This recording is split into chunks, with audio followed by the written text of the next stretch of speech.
به ولو كره الكافرون وأشهد أن لا إله إلا الله وحده لا شريك له إقرارا به وتوحيدا وأشهد أن محمدا عبده ورسوله صلى الله عليه وعلى آله وصحبه وسلم تسليما كثيرا أما بعد فأهلا وسهلا ومرحبا بكم إخواني الكرام وأخواتي الكريمات yang ana cintai dan hormati, rahimani Allah wa iyyakum wa baraka fikum. Alhamdulillah, puji dan syukur seyogyanya selalu kita panjatkan kehadirat Allah Jalla wa Ala yang telah berfirman, wa in ta'uddu ni'matallahi la tuhsuha innal insana ladzalumun kaffar. Dan kalaulah kalian menghitung-hitung akan nikmat Allah atas kalian, la tahsuha, niscaya kalian tidak akan mampu menghitungnya. Innal insana ladzalumun kaffar, sesungguhnya manusia itu pelaku kezaliman dan kekufuran. Merupakan nikmat dan anugerah dari Allah Jalla wa Ala yang sangat besar, yang sangat berharga dan wajib kita syukuri adalah nikmat pertemuan di majelis ilmu agama. Kita dapat berkumpul dan bertatap muka bersama kita di rumah Allah Jalla wa Ala dan di majelis ilmu agama dalam rangka at-tawasi bil haqq wa tawasi bis sabr. Setelah sekian tahun kita berpisah. Berapa tahun? 2 tahun ya? Masya Allah ya. Alhamdulillah, pada hari ini kita dapat bertemu dan berkumpul kembali di tempat ini setelah kurang lebih 2 tahun kita tidak bertemu dan berkumpul di majlis yang mulia ini. Mudah-mudahan Allah Jalla wa Ala memberikan pahala jariah yang berlipat ganda kepada ikhwan dan akhwat yang telah menjadi sebab terselenggaranya majlis ilmu agama yang mulia seperti ini. Kita memohon kepada Allah Jalla wa Ala dengan nama-namanya yang maha indah, sifat-sifat yang maha tinggi, dan namanya yang paling agung, yang apabila Allah Jalla wa Ala diminta dengannya maka Allah mengabulkan permohonan hambanya, agar menjadikan kita dari golongan yang ia firmankan di dalam sebuah hadis qudsi yang diriwayatkan oleh Imam Tirmidzi dari Muadz bin Jabal radhiyallahu anhu. Wajabat mahabbati lil mutahabbin fiyya wal mutajalisin fiyya wal mutazawilin fiyya wal mutabadzilin fiyya. Sungguh telah pasti cintaku untuk mereka, orang-orang yang saling cinta mencintai sesama mereka karenaku. Mereka duduk-duduk sesama mereka karenaku. Mereka saling berbagi sesama mereka karenaku. Dan mereka saling kunjung mengunjungi sesama mereka karenaku. Semoga Allah Jalla wa Ala juga menjadikan kita dari orang-orang yang ia kecualikan di dalam firman-Nya dari surat Az-Zukhruf, al-akhillau yawma idzin ba'dhum li ba'dhin aduwwun illal muttaqin. Seluruh orang-orang yang saling cinta mencintai, saling sayang menyayangi di dunia ini akan saling bermusuhan di antara mereka pada hari kiamat kelak, kecuali orang-orang yang bertakwa kepada Allah Jalla wa Ala. Kata Imam Ibn Katsir rahimahullah taala, fa kullu musadaqatin wa musahabatin li ghairi Allah azza wa jalla fa innaha tadhi'u wa tasiru adawatan yawm al-qiyamah illa ma kana lillahi fa innahu yadumu bidawamih. Seluruh pertemanan dan persahabatan yang bukan karena Allah, yang tidak dibangun di atas nilai-nilai takwa kepadanya, maka akan sia-sia dan bahkan akan berubah menjadi sebuah permusuhan di hari kiamat kelak. Tidak ada yang abadi kecuali yang karenanya, karena ia yang maha abadi. Di dalam sebuah hadis yang diriwayatkan oleh Imam Al-Bukhari dan Muslim dari Abu Hurairah radhiyallahu anhu, Nabi sallallahu alaihi wasallam bersabda, sab'atun yadhilluhumullahu yawma la dhilla illa dhilluh, Ada 7 golongan yang akan mendapatkan naungan Allah Jalla wa'ala pada hari yang tiada naungan kecuali hanya naungannya, hari kiamat. Di antara mereka adalah rajulani tahabba fillah ijtama'a alaihi waftaraqa alaihi. Adalah mereka orang-orang yang saling cinta, mencintai sesama mereka karena Allah. Mereka berkumpul karena Allah dan mereka berpisah karena Allah. Dan sungguh kita pada sore hari ini tidak bertemu dan tidak berkumpul di tempat ini karena keterkaitan nasab, partai, organisasi, ataukah nilai-nilai dunia yang lainnya.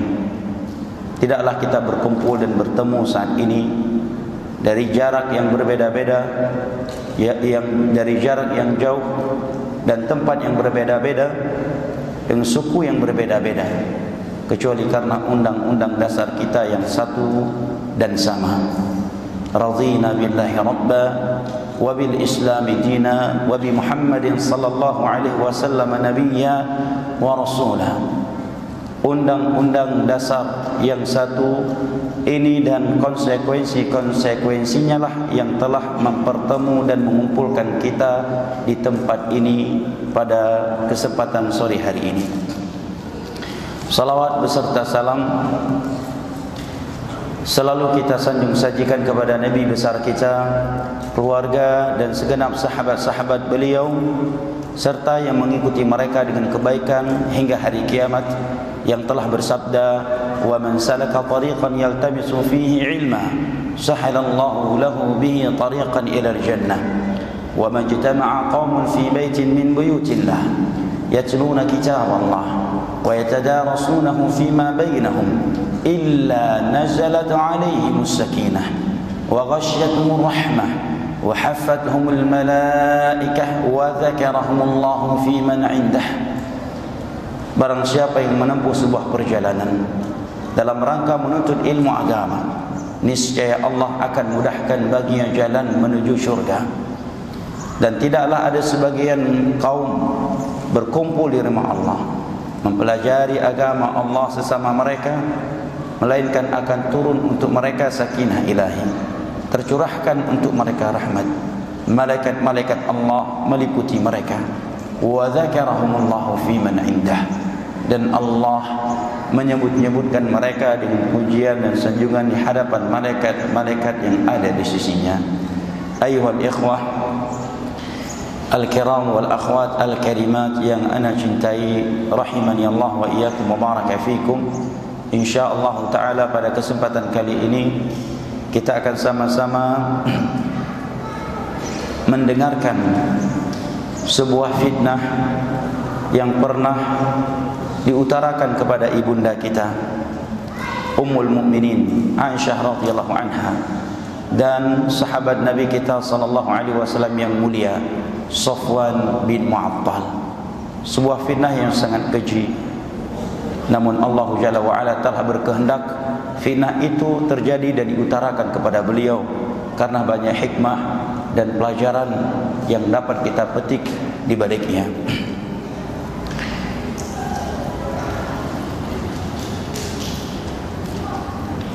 Kisah ini diriwayatkan oleh Al-Imam Bukhari, oleh Al-Imam Muslim, Abu Daud, Sunan Tirmidzi, Ibnu Majah dan Ummahat As-Sittah. Hadis yang panjang, mudah-mudahan kita dapat menyelesaikannya. Dan mudah-mudahan tidaklah kita keluar meninggalkan majelis ilmu agama di sore hari ini kecuali iman kita telah bertambah, semangat kita semakin kuat dan semakin meningkat. Saya bacakan dari riwayat Al-Imam Muslim karena riwayat beliau lebih mencakup dari beberapa sisi ketimbang riwayat selain. Di dalam Sahih Muslim pada nomor hadis 2770.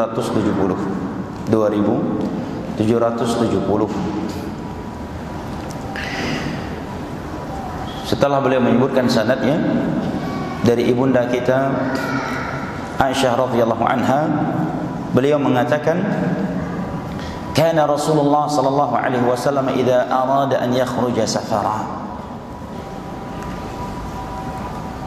adalah Rasulullah sallallahu alaihi wasallam apabila ingin keluar safar, aqra'a baina nisa'ihi fa ayyatuhunna kharaja sahmuha kharaja biha Rasulullah sallallahu alaihi wasallam. Rasulullah sallallahu alaihi wasallam apabila ingin safar, maka beliau mengundi di antara istri-istrinya. Mohon jangan baper bagi kita semua yang belum bisa seperti ini. Aqra'a baina nisa'ihi, beliau mengundi di antara istri-istrinya, karena memang istri beliau lebih dari satu. Adapun antum yang istrinya satu tidak perlu mengundi ketika ingin safar, tinggal bilang aja, "Dek, besok safar keluar," selesai. Tidak perlu melakukan pengundian. Nah, aqra'a baina nisa'ihi fa ayyatuhunna kharaja sahmuha kharaja biha Rasulullah sallallahu alaihi wasallam. Siapa yang keluar namanya dari undian tersebut, maka dialah yang dibawa oleh Rasulullah sallallahu alaihi wasallam.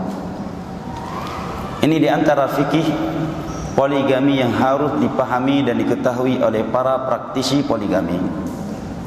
Nah, karena kalau dijadwalkan akan berpotensi mereka tidak terima.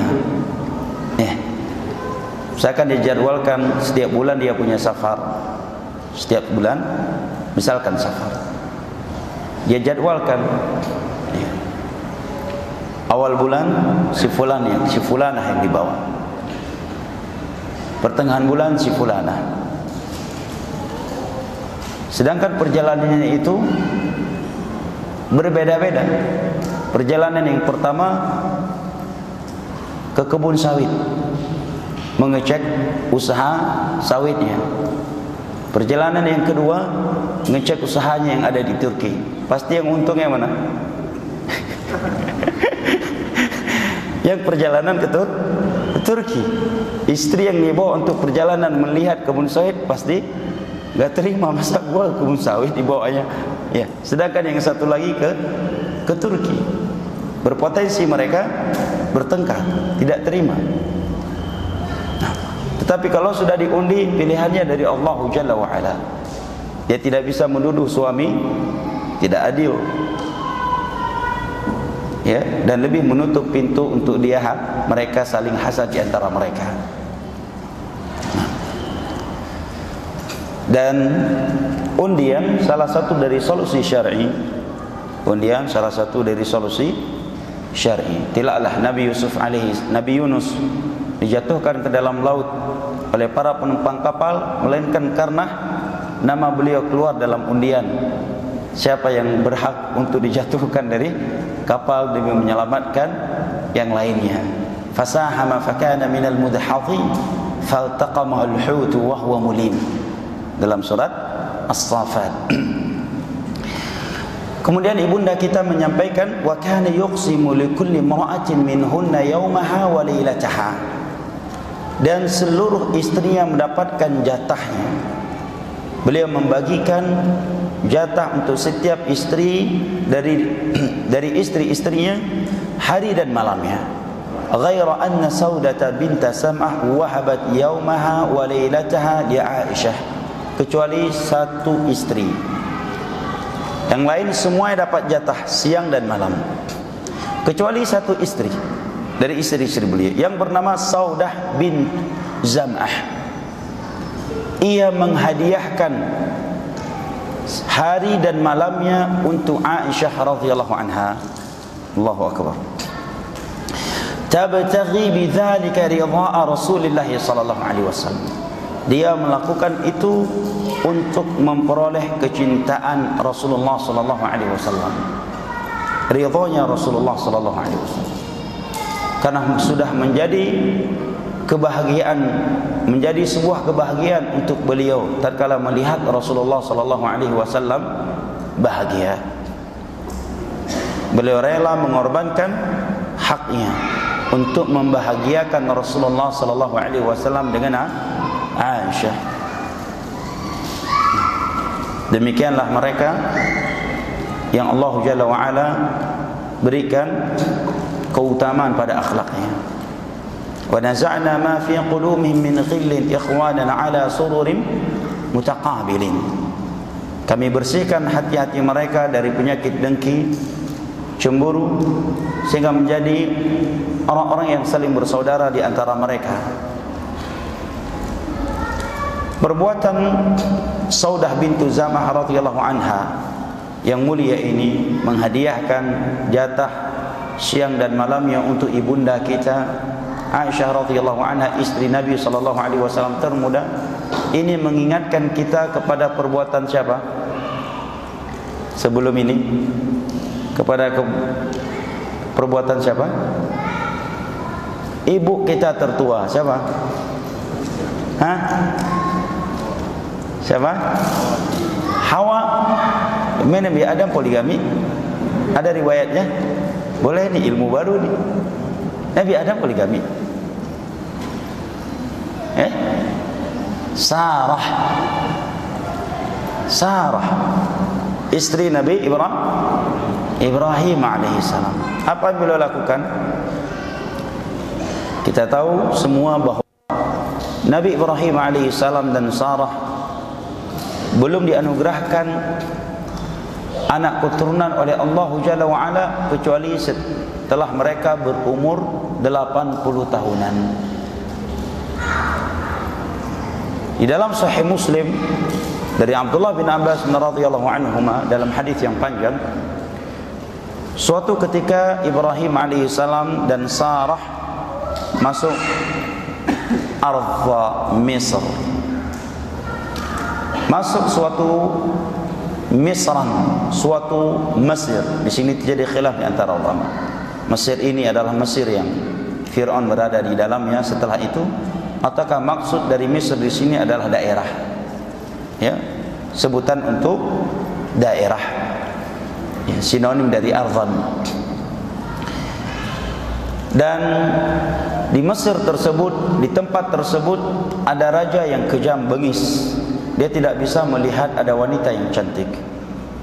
Apabila dia mengetahui ada wanita yang cantik, dia akan mengambil paksa wanita tersebut. Dan apabila dia telah memiliki suaminya, maka suaminya akan dibunuh olehnya. Maka sampailah berita kepada raja tersebut dari Al-Ghajanya bahwa telah masuk ke negerimu wanita yang sangat cantik jelita. Wanita yang sangat cantik jelita. Dan Sarah adalah wanita tercantik. Bukan sekedar bunga Bekasi, tapi bunga internasional. Ya, wanita yang sangat cantik. Nah, dan dia datang dengan seorang laki-laki. Maka Nabi Ibrahim alaihissalam pun dipanggil oleh Al-Ghajjal. Ya. Diinterogasi. Maka Nabi Ibrahim alaihissalam menyatakan, "Hiya ukhti," dia saudariku. Ya, dia saudariku. Karena kalau beliau katakan dia istriku, bakal dibunuh raja. Maka beliau menggunakan kata yang bersayap. Dan beliau tidak dikatakan berdusta, karena Sarah memang saudari beliau seiman.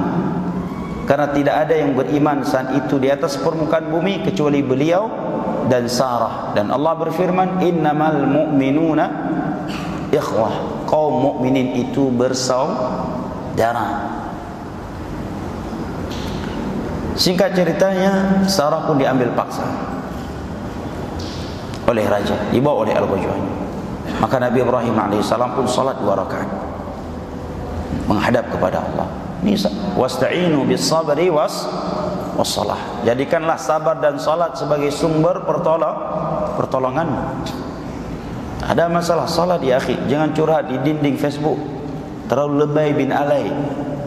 Ya, punya masalah pribadi, tersinggung dengan fulan, ada masalah pribadi dengan alan, ya, update status, tulis di dinding media sosial.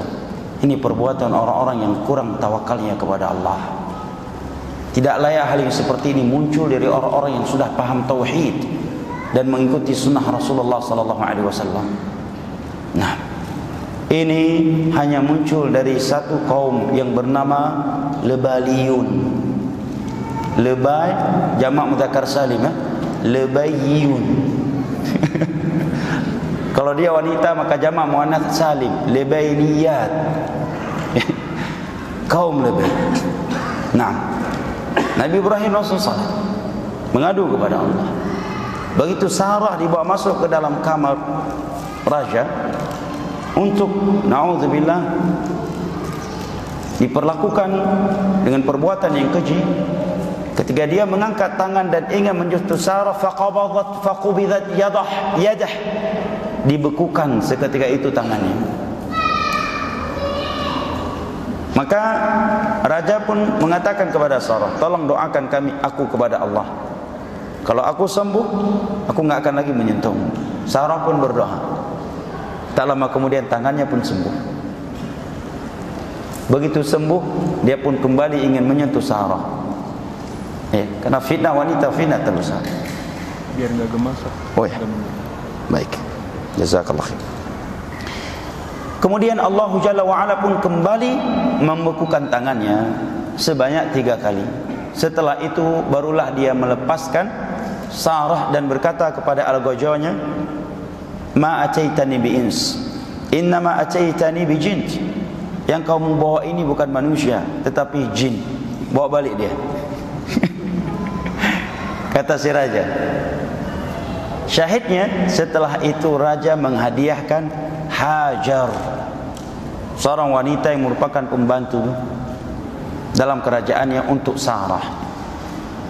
Maka Hajar berada di sisi Sarah sebagai sekian lama, sehingga suatu saat Sarah melihat suaminya yang sudah semakin tua dan juga belum punya anak, sedangkan ia sangat menginginkan anak, dan Sarah melihat dirinya sudah menjadi nenek-nenek. Maka beliau pun menghadiahkan Hajar, wanita yang masih muda, untuk suaminya menikahinya. Maka Ibrahim alaihissalam pun menikahi Hajar. Hadiah dari siapa? Siapa yang nyariin? Siapa yang nyariin? Ibu-ibu? Ya, Sarah. Yang cariin Sarah, istri pertamanya. Allah pun menakdirkan keturunan dari Hajar, seorang anak yang laki-laki saleh lagi Nabi, yang bernama Ismail alaihissalam. Subhanallah. Maka Sarah tentunya mendapatkan pahala. Beliau menjadi sebab. 13 tahun setelah Ismail lahir, Allah lahirkan Ishak melalui Sarah yang umurnya sudah di atas 100 tahun. Ya. Subhanallah. Al-jaza' min jinsil amal. Balasan dari Allah sesuai dengan perbuatan kita. Kebaikan pasti dibalas dengan kebaikan.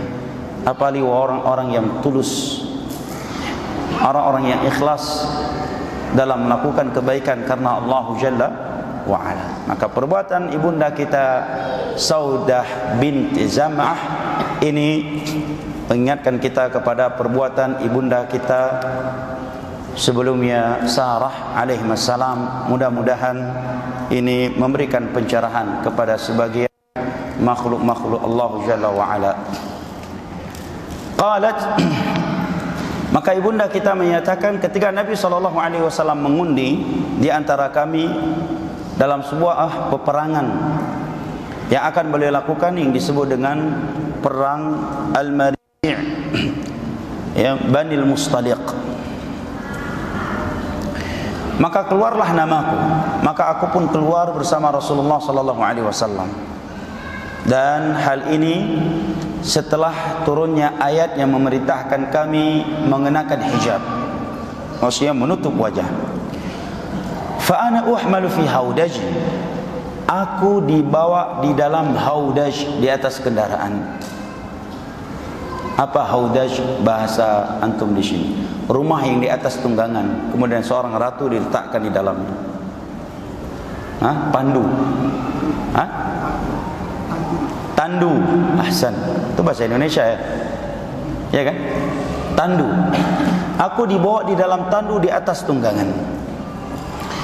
Suatu ketika Nabi SAW telah selesai dari perangnya tersebut dan hendak kembali ke Madinah, beliau pun mengumumkan bahwa akan melakukan perjalanan pulang ke Madinah. Faqumtu hina adzanu birrahil. Aku berdiri tatkala mereka mengumumkan pengumuman bahwa mujahidin akan pulang bersama Rasulullah sallallahu alaihi wasallam ke Madinah. Aku berdiri, kemudian aku berjalan hatta jawaztul jaish. Aku berjalan untuk buang hajat sehingga menjauh dari pasukan, ya, karena ingin buang hajat. Falamma qadaitu min sya'ni aqbaltu ila rahim. Tatkala aku setelah selesai dari urusanku, dari hajatku, aku pun kembali ke tempat istirahat semula. Falamastu sadri fa idza aqdi min jaz'i adhafarin qad inqata. Aku pun menyentuh dadaku, maka aku sadar bahwa kalungku telah jatuh karena putus. Faraja'tu faltamastu aqdi. Aku pun kembali ke tempat yang tadi mencari kalungku yang telah jatuh. Fahabasani ibtigha'u wa aqbala ar-rahd. Maka aku pun tertinggal oleh Nabi dan para sahabatnya, dan mereka pun berjalan. Alladzina kanu yarhaluna li fahamalu haudaji. Mereka yang membawa onta yang tanduku berada di atasnya tetap berjalan dan membawanya tanpa mereka sadari bahwa aku tidak berada di dalamnya. Kenapa mereka tidak tahu dan tidak sadar bahwa ibunda kita tidak ada di dalam tandu di atas tunggangan tersebut? Kata ibunda kita, wa kanatin nisa'u idzaka khifafa. Karena mayoritas kaum wanita saat itu khifafa, ringan badannya. Ringan kenapa? Karena langsing, karena kurus. Gak mungkin ringan dalam keadaan dia one pack. Tidak mungkin ringan dalam keadaan dia gemuk dan kebulatan. Ya, lam yahbalna wa lam yaghshanna al-lahm. Mayoritas mereka tidak gemuk, tidak berdaging, karena kemiskinan yang menimpa mayoritas kaum muslimin saat itu. Sedikit makanan yang mereka konsumsi, sehingga mereka tidak sadar bahwa aku tidak berada di dalam tandu di atas tunggangan yang mereka bawa tersebut. Wa kuntu jariyatan hadithatas sin. Dan aku adalah wanita yang masih muda umurnya. Fa ba'athul jamal wa saru wa wajadtu 'aqdi ba'da ma istamarra al-jaysh. Aku pun mendapatkan kalungku yang hilang tersebut, sedangkan pasukan masih tetap berjalan. Tidak ada satupun yang masih tersisa. Aku pun berjalan ke tempat pengistirahatan pasukan sebelumnya. Walaysa biha minhum da'in wala mujib.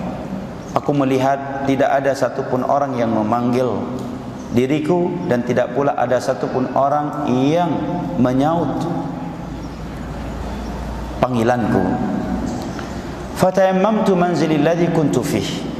Aku pun kembali pergi ke tempat yang aku ditempatkan beristirahat sebelumnya ketika Nabi dan para sahabatnya beristirahat. Aku beristirahat di tempat tersebut dan menyangka bahwa Nabi dan para sahabatnya pasti akan kehilangan diriku, maka mereka akan kembali mencariku. Fa bainama ana jalisatun fi manzili. Di saat aku sedang duduk di tempat istirahatku, ghalabatni aini fanimtu. Aku mengantuk sehingga tertidur seorang diri.